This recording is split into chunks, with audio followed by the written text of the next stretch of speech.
Juan, las escrituras dicen en Juan capítulo 1 que todas las cosas por Él fueron hechas y sin Él nada de lo que hoy vemos e incluso de las cosas invisibles hubieran sido posibles, ¿verdad? Si Cristo no hubiera intervenido. ¿Qué es lo que está diciendo? En el principio, dice el versículo 1, Juan 1:1, en el principio era el verbo y el verbo era con Dios, y ahí la traducción era, y el verbo era cara a cara con Dios. Y luego dice, y el verbo no dice como lo traduce los testigos de Jehová, que dice, y el verbo era un Dios. No, la escritura dice, y el verbo era Dios. Para recordarnos que Jesús es el Hijo eterno de Dios. Pero nuevamente, ¿por qué Jesús, estando en la gloria del Padre, estando en esa, por así decirlo, economía trinitaria con el Padre, con el Espíritu Santo, en la eternidad pasada, Jesús vino del cielo a la tierra y se humilló? Jesús no nació en un palacio, ustedes lo saben. Jesús no nació, ¿verdad?, en un lugar tal vez reconocido por los ricos de la época. ¿Dónde fue que nació Jesús? Eso fue parte de su humillación. Escuchen esto: siendo el rey, siendo el creador, siendo el Hijo de Dios, teniendo todo el poder, teniendo toda la autoridad, como dice Colosenses capítulo 1, versículo 15, donde dice que Él es el primogénito de toda creación, es decir, Él es el que le da inicio a la creación. Todas las cosas por Él fueron hechas. Siendo Él el creador, vino y se humilló y habitó en medio de la creación pecaminosa. Porque si ustedes recuerdan, después de Adán y Eva haber pecado, el mundo se contaminó. Y Jesús vino a habitar en medio de gente pecadora. ¿No creen ustedes que eso es una humillación? Siendo Él justo, siendo Él santo, siendo Él inocente, siendo perfecto, no habiendo pecado, y viene y habita en medio de gente pecadora. Yo no sé si a usted le habrá pasado. A veces usted pasa tal vez por un lugar que huele feo. No sé si usted habrá pasado por algún lugar así.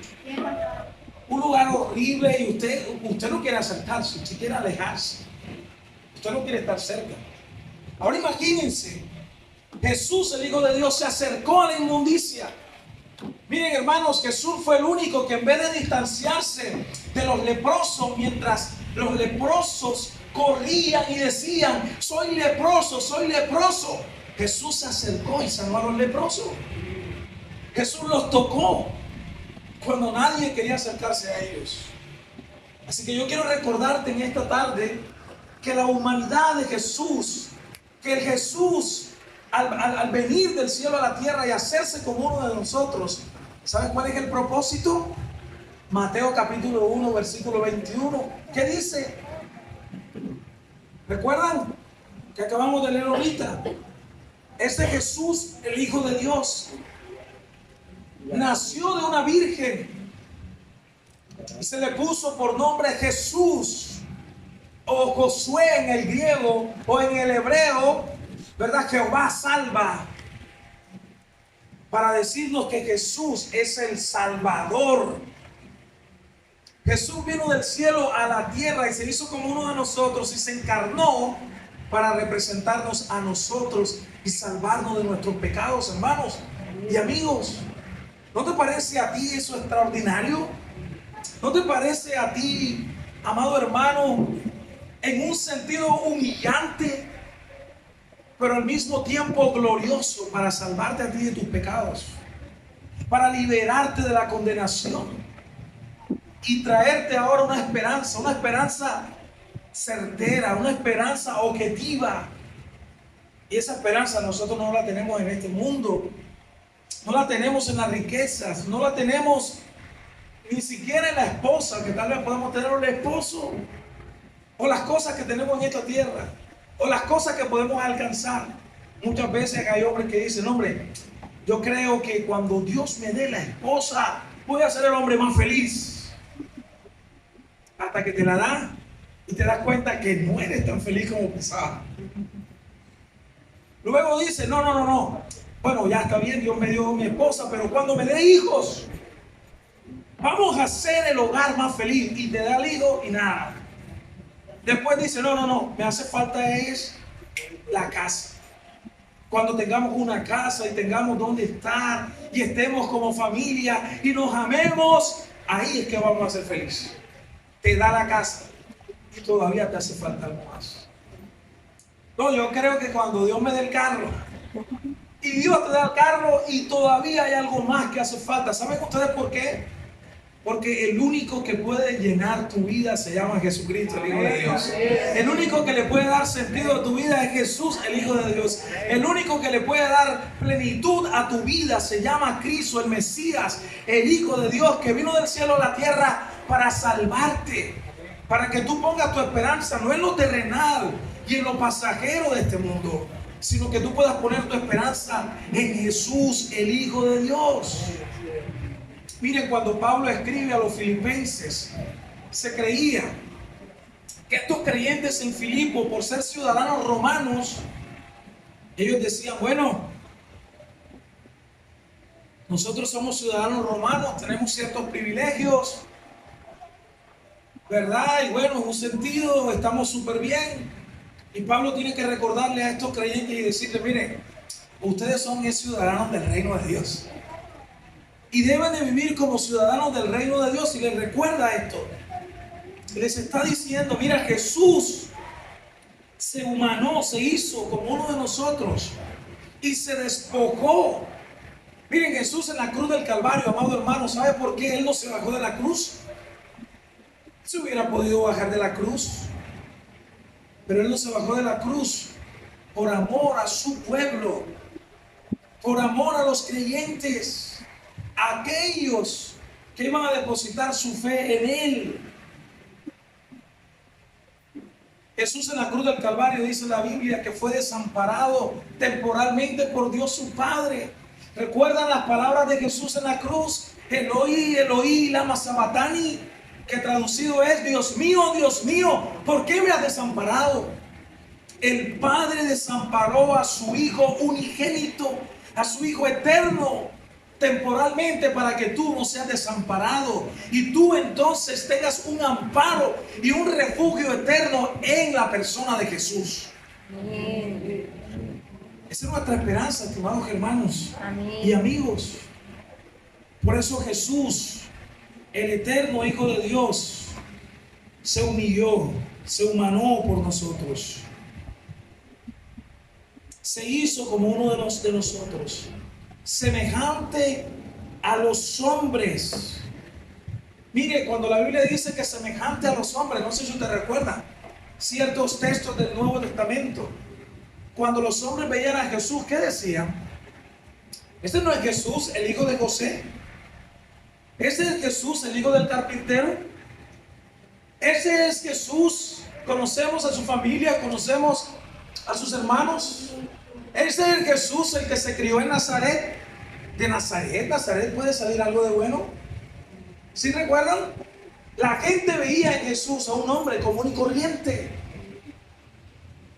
Jesús se hizo como uno de nosotros. Miren, tanto así Jesús era tan parecido a los hombres humanos que incluso sus hermanos, sus propios hermanos querían matarlo, imagínense. Sus propios paisanos no creyeron en él. En Juan capítulo 6 se escandalizaron los judíos. En Juan capítulo 10, cuando Jesús dijo, yo soy el pan vivo que descendió del cielo. Cuando Jesús dijo en Juan capítulo 10, versículo 30, 31, yo y el Padre uno somos. Los judíos tomaron piedras para apedrear a Jesús porque dijeron, Jesús, tú estás blasfemando, porque tú estás haciéndote igual a Dios el Padre. No entendía. Jesús dijo, mira, ustedes no me pueden entender. ¿Sabe por qué? Porque ustedes no son de los míos. Porque ustedes no son mis discípulos. Los verdaderos discípulos del Señor escuchan su voz y le siguen. Amén. Los discípulos de Cristo escuchan la palabra de Dios y por la obra del Espíritu Santo entregan sus vidas y se rinden en adoración y viven para Él. Amén. Miren, amados hermanos, Cuando el Señor me llamó a ser parte de su iglesia, yo tenía muchos sueños en mi vida, tal vez como los que muchos de ustedes tienen. Yo inicialmente siempre le digo a los hermanos se ríen de mí, porque yo les digo, aunque ustedes no lo crean, yo fui al ejército. Aunque ustedes no lo crean, yo fui un deportista. No voy a decir mucho de si era bueno o era malo, pero yo era un deportista. Y yo por algún momento pensé, voy a ser un militar. Pero fui al ejército, me di cuenta que no. Tal vez en el deporte no quiere decir que tú no puedas tener esas aspiraciones, ¿no? Pero lo que quiero decir es que eso se convirtió en un ídolo para mí, porque yo pensaba, si yo soy un militar, mi vida va a cambiar, mi familia va a cambiar, va a ser diferente. Pero no ocurrió así. Después dije, no, en el deporte, yo creo que siendo un excelente deportista, un deportista de alto rendimiento, tal vez en esto, yo practiqué taekwondo, aunque usted no lo crea. Fui deportista, ¿verdad? Muchos años. Y pensé, pero nada. Y luego pensé, bueno, no sé qué, tal vez podré ir a la universidad y ser un excelente universitario y salir adelante. Pero nada de eso, hermanos. El Señor me llamó a ser parte de su pueblo. Yo nací en medio de una familia, ¿verdad?, muy pobre. Mi mamá me crió solamente porque mi papá nos abandonó cuando yo tenía 3 meses de nacido. Así que yo quería de alguna manera tener identidad de todas esas cosas. Pero cuando vino Jesús a mi vida entendí que aunque yo fuera militar, que aunque tal vez yo fuera un deportista, que aunque yo fuera tal vez un intelectual, que aunque yo fuera lo que fuera en este mundo, si no tenía a Cristo, entonces mi vida sería vacía. Tú puedes ser cualquiera de estas cosas, pero si realmente Jesús, el Hijo de Dios, no está en tu vida, como dijo el predicador, vanidad de vanidades, todo es vanidad. Por eso el mismo predicador Eclesiastés, el sabio Salomón dijo, el fin de todo el discurso oído es este. ¿Cuál? Teme a Dios y guarda sus mandamientos, porque ese es el todo del hombre. Este hombre es sabio. Se cree que al final de sus días, después de haber vivido perdidamente, de haber entregado su corazón a los ídolos y vivir en pecado, este hombre al final se cree, ¿verdad?, que nuevamente volvió en sí, tal vez como el hijo pródigo, y él entendió que realmente el todo para el hombre, en otras palabras, la plenitud del hombre, el verdadero gozo, está en Dios, está en Él.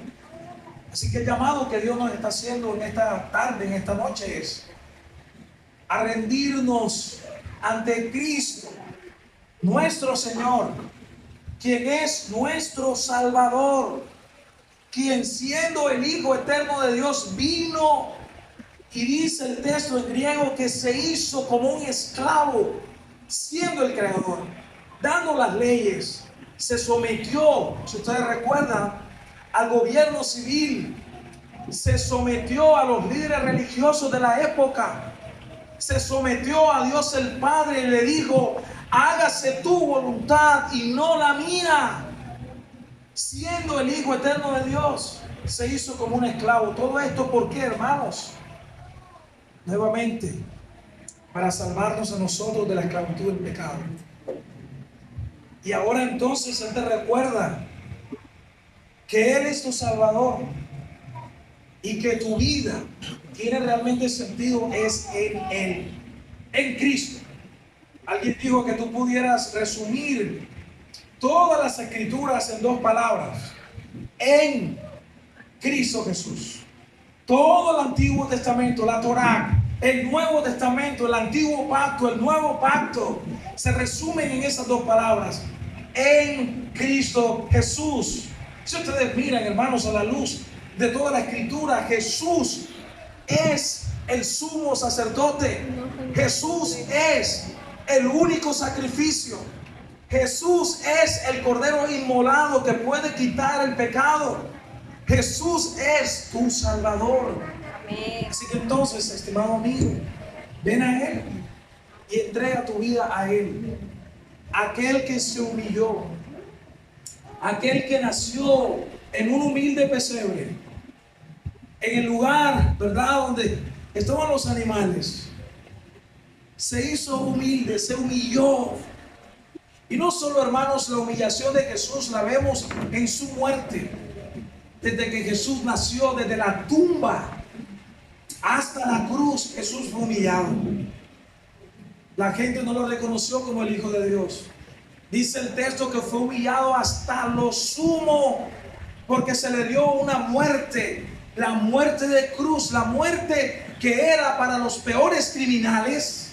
Jesús la recibió. Los romanos podían haberle cortado la cabeza de una sola vez, podían haberle quitado los miembros, pero ¿sabe qué hicieron? Le dieron la peor muerte. La muerte de cruz era una muerte de vergüenza. Todo eso, hermanos, para salvar a su pueblo, para que tú y yo entonces ahora vengamos ante el Rey de Reyes, Señor de Señores. Por eso Filipenses capítulo 2, del versículo 5 al 11, lo que algunos han llamado este himno cristológico, un himno de alabanza a Jesús. El texto no termina ahí. ¿Sabe cómo termina? Con esto vamos a terminar. Versículo 9, versículo 10 dice que a este Jesús que fue humillado hasta lo sumo, que se le dio muerte y muerte de cruz, dice el versículo 9, por lo cual Dios también le exaltó hasta lo sumo. Se le dio un nombre que es sobre todo nombre, para que en ese nombre, en el nombre de Jesús, se doble toda rodilla de los que están en los cielos y en la tierra y debajo de la tierra, y toda lengua confiese que Jesucristo es el Señor, para la gloria de Dios Padre. Hermanos, Jesús vino del cielo y se humilló, y su humillación fue con un propósito: salvarnos a nosotros. Pero ¿sabe usted una cosa? Que después de haber pasado todas estas etapas de humillación, Jesús fue exaltado. ¿Cómo fue exaltado Jesús? La muerte no pudo retener a Jesús. Jesús resucitó al tercer día y venció la muerte. Eso significa que fue exaltado. Pero no solo eso. Jesús ascendió a la diestra del Dios Padre Todopoderoso. ¿Sabe qué más dice? Que Jesús regresará por segunda vez para salvar a su pueblo, ¿verdad? Y vivir en plenitud de manera definitiva. No sé, hermanos, si esto tiene sentido para ti.